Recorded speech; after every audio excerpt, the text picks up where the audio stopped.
তো প্রথমেই চলে আসি কোনো পরিকল্পনা ছাড়াই আপনার ইউটিউব চ্যানেল শুরু করা। সুপ্রিয় দর্শক, একটি ইউটিউব চ্যানেল কিন্তু আপনার জন্য একটি ব্র্যান্ড। আপনি যদি একটা কোম্পানি স্টার্ট করতেন, তাহলে আপনার সেই কোম্পানিকে শুরু করার জন্য আপনার নিশ্চিতভাবে কোনো পরিকল্পনা বা প্ল্যান থাকতো।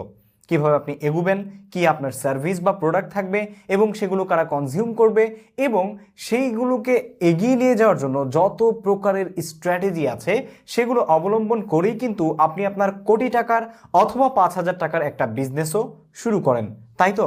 ঠিক আপনার ইউটিউব চ্যানেলটিও কিন্তু এমনই একটি জিনিস, যেটা পরিচালনা করার ক্ষেত্রে সর্বপ্রথম আমরা যেই ভুলটা করি সেটা হচ্ছে কোনো প্রকার পরিকল্পনা না করা।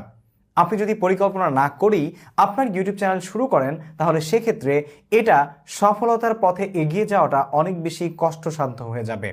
আর সফল হয়েও অনেক সময় হয়তো বা আপনাকে আবারও ব্যর্থতার মুখ দেখতে হতে পারে।